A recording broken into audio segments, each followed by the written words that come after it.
皆さんこんにちは。 Speak Japanese Naturally のポッドキャストへようこそ。私はふみです。このチャンネルでは日本語や日本文化について紹介します。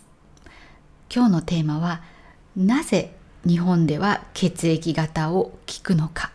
です。これはリクエストをもらいました。日本の人の血液型に対する考え方を知りたいですというものでした。で、もしかしたらこのコメントをくれた方も何型って聞かれたのかもしれませんね。そう、血液型っていうのは A 型、B 型、O 型、AB 型の4つに分けたものですね。そう、それで今日着てる服は血液、血の色のようなちょっとオレンジですけど、ちょっとそれを意識して濃いオレンジの服を着てみました。それでですね、この前私は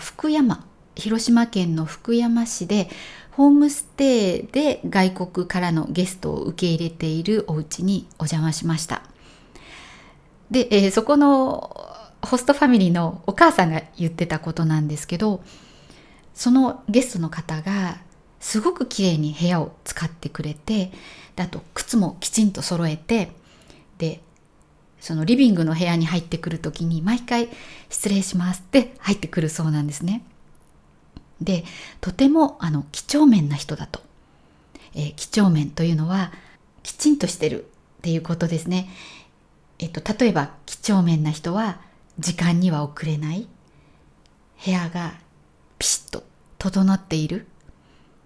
掃除をしてもきちんと丁寧にやる、そういう仕事が丁寧、字も丁寧に書くとか、そういうのが几帳面な人です。で、そういう几帳面だからA 型かなって思ったらしいんですね。それでその方に何型って聞いたら、そのゲストの人は自分の血液型を知らなかったそうなんです。で、またそういう血液型を聞かれるのは病院でぐらいみたいな、返答だったそうなんですね。それでびっくりしたっていうふうに言ってました。なので皆さんもですね、日本の人と話してると、もしかしたら血液型何型って聞かれることがあると思うんですね。なので今日はどうしてそういうことを聞かれるのか、日本の人は聞くのか、それについてお話ししたいと思います。まず最初に、じゃあなんで聞くのかっていう背景の話をします。で、それからそれぞれの血液型の持つ印象についてお話しします。で、ただこれは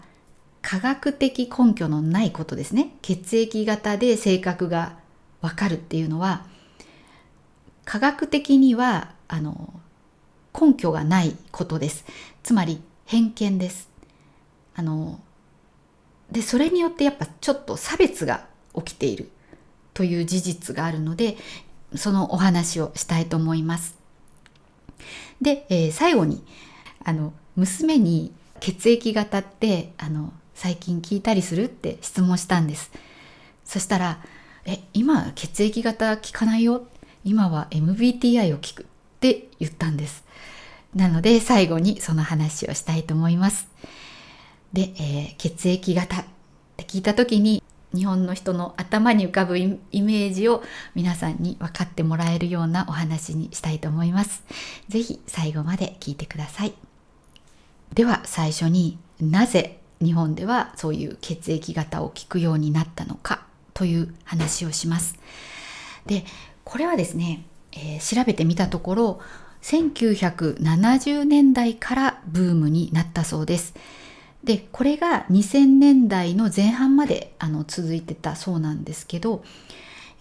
1970年71年に正確にはある本が出たんですね。で、その本は、その血液型で、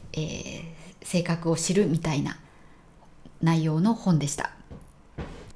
で、それが流行って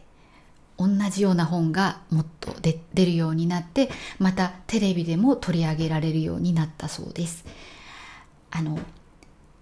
すごくシンプルなんですよね。性格を4つに分けるっていうのは、その血液型4つしかないから、それで性格を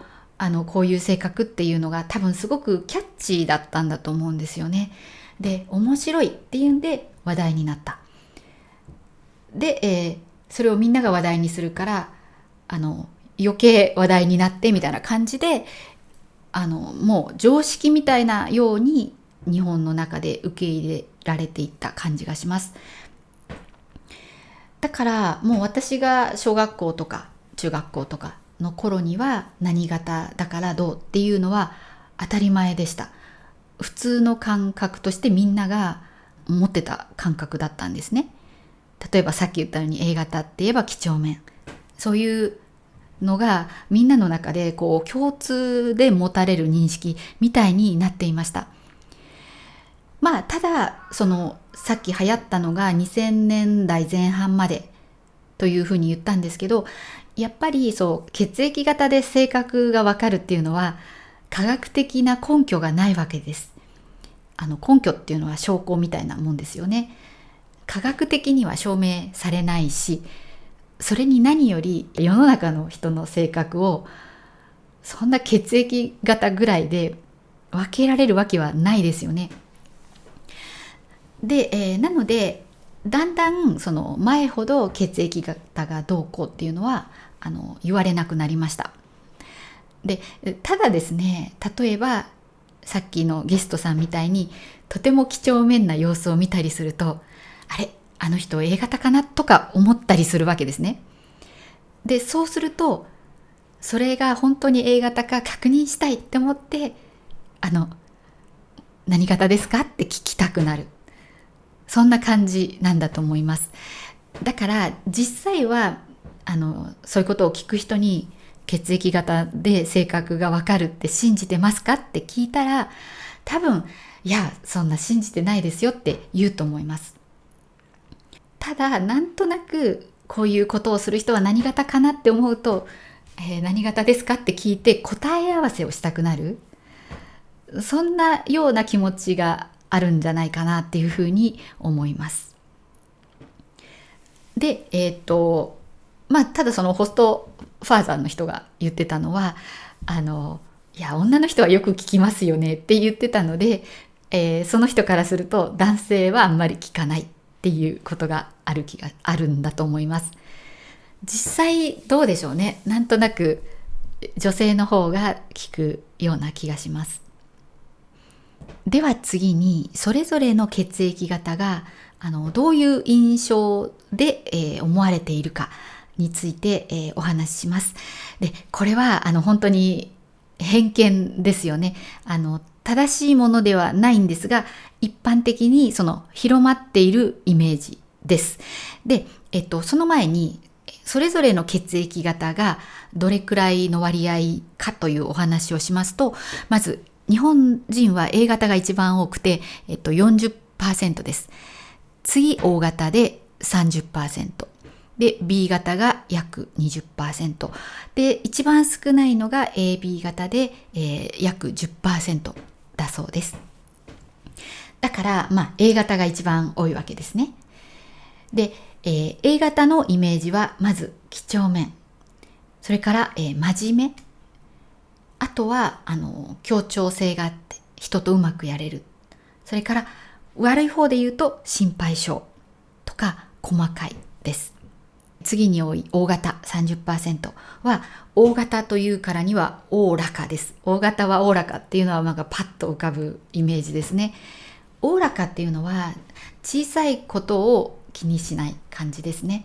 あとネットで調べたら人間味があるとかでしたね。で、次に多い B 型が、マイペースとか、あと自由奔放、自由にやる、あと情熱的とかでした。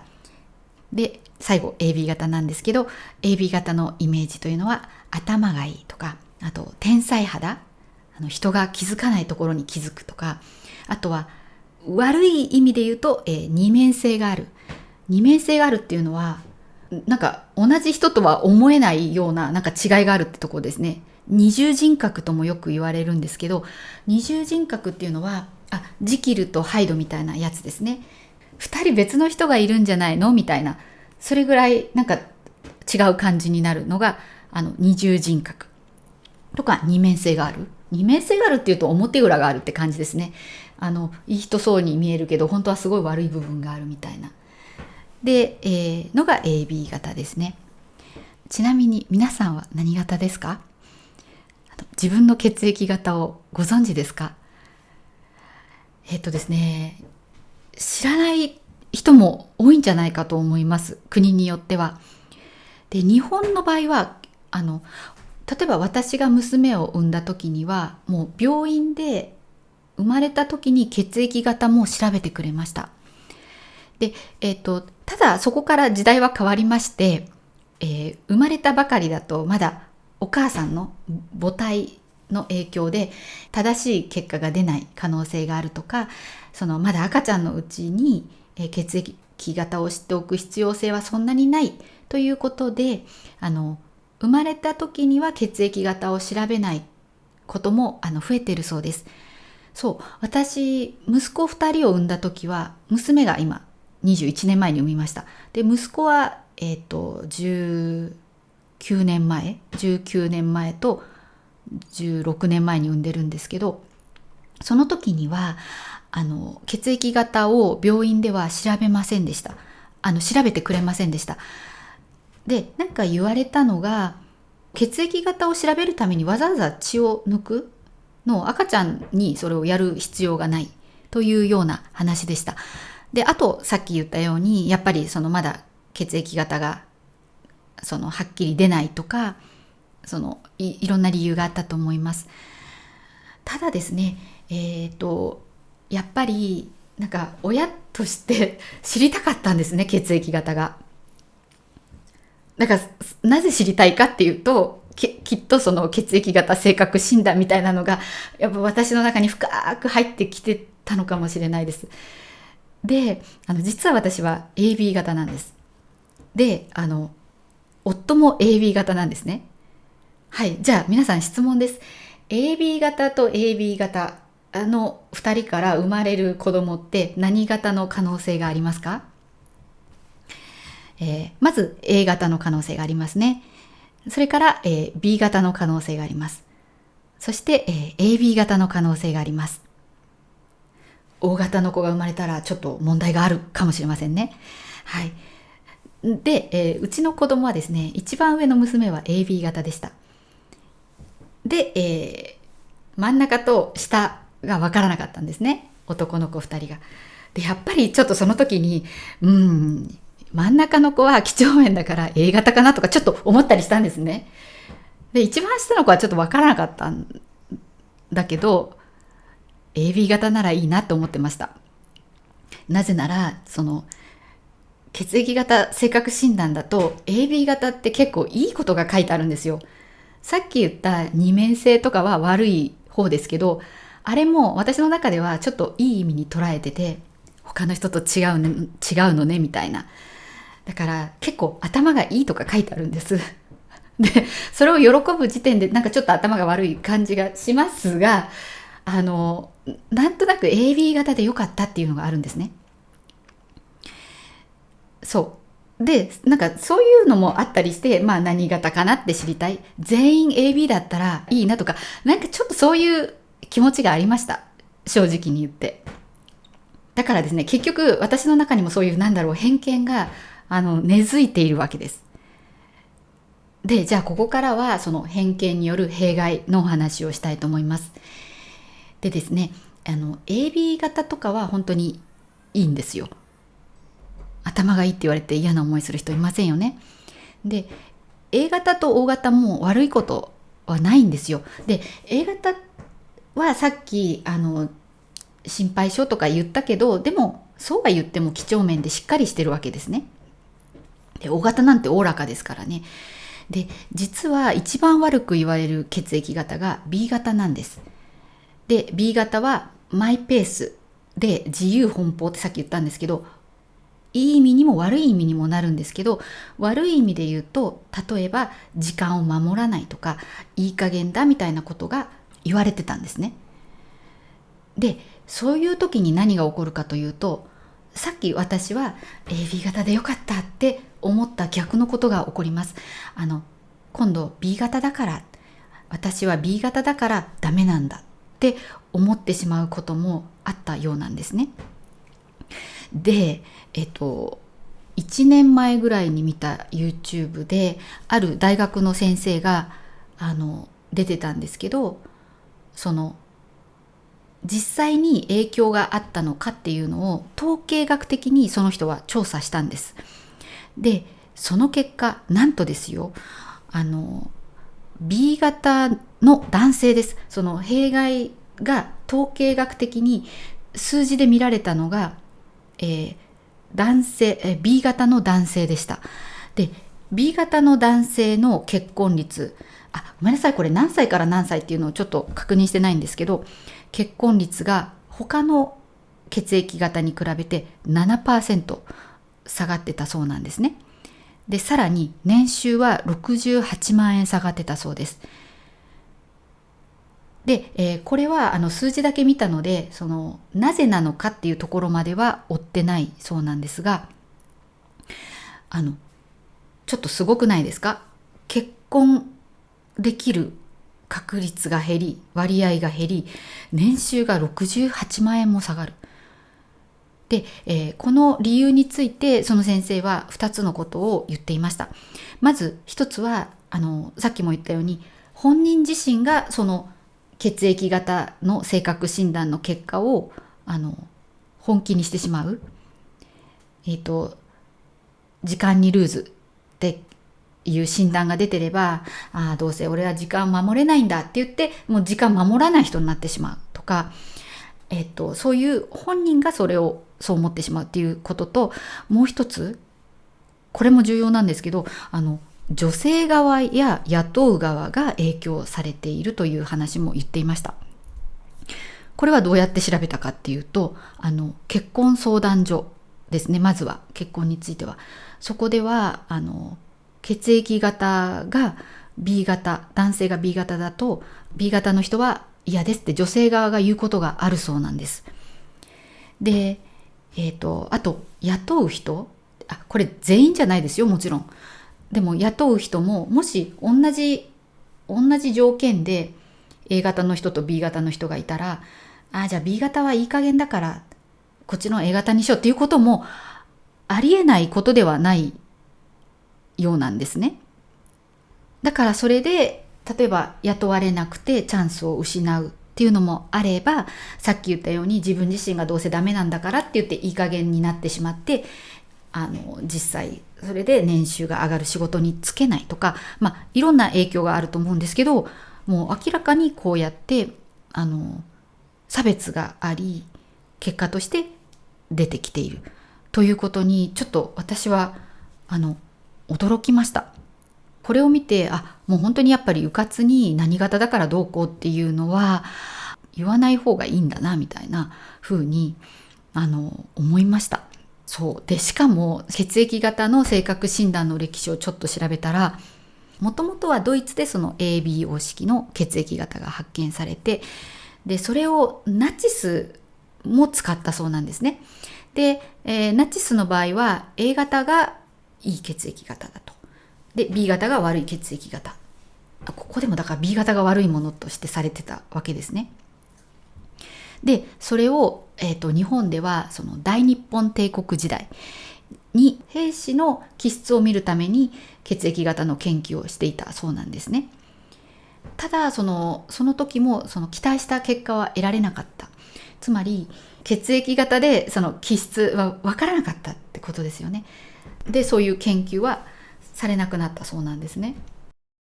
それに改めて光を当てたのがその1970年代に本を出した人たちですね。でそこから血液型で性格を診断するっていうのがこの日本社会に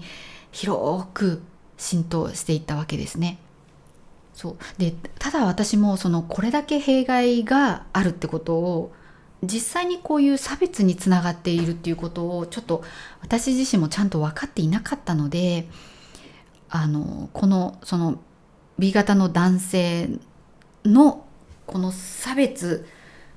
された結果の実態を見てちょっと正直びっくりしまして、血液型で性格を診断するというのは非常に良くないことなのではないかというふうに今はねちょっと思います。やっぱり世の中少しずつ変わってきていて、やっぱり血液型聞く人も減ってきてるとは思います。で、あと娘にその血液型って聞くっていう話をしたら、娘は今聞かないよって、今は MBTI だよって言いました。MBTI は皆さんご存知でしょうか？これユングの心理学に基づいているそうなんですけど、これも性格診断なんですけど、16タイプに分類するものです。で、しかも血液型って本人には変えられないけれども、その MBTI はたくさんある質問に答えて最終的にあなたのはこれですって言われるものなんですよね。だから血液型よりずっと正確なものだと思います。で、それを今の若い人たちは聞くそうなんですね。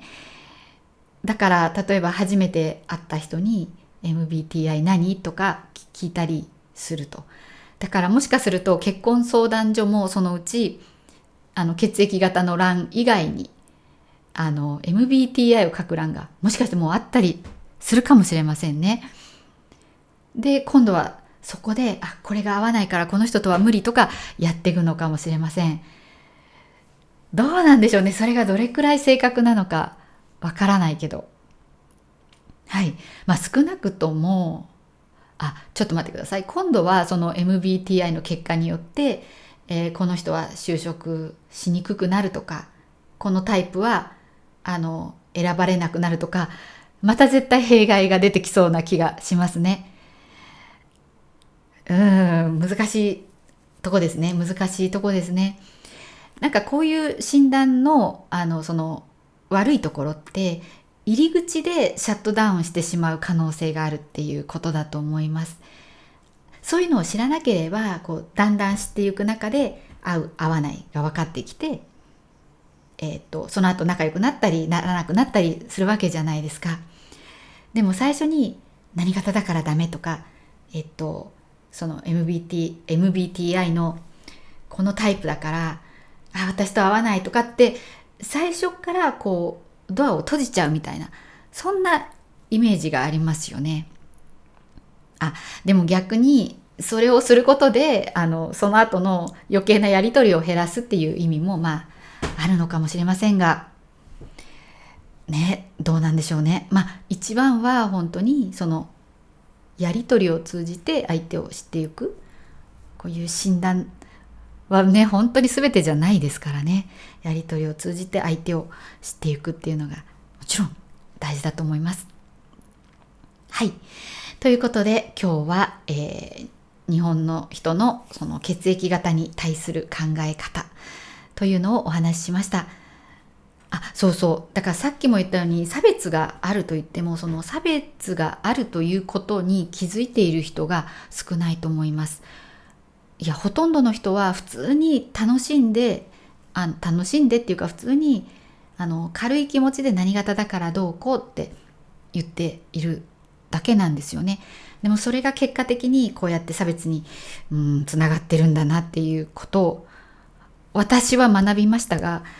差別があるって分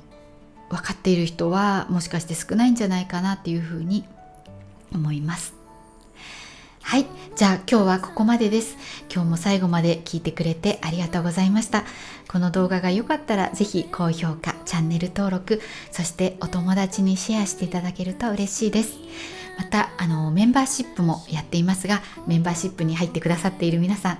ん、いつもありがとうございます。本当に感謝しています。で、入っていない皆さんもよかったらぜひご検討ください。あと私は発音のサブスクコースもやっています。発音って聞いてよくしたいって思う人はぜひリンクをチェックしてみてください。では今日はここまでです。また来週お会いしましょう。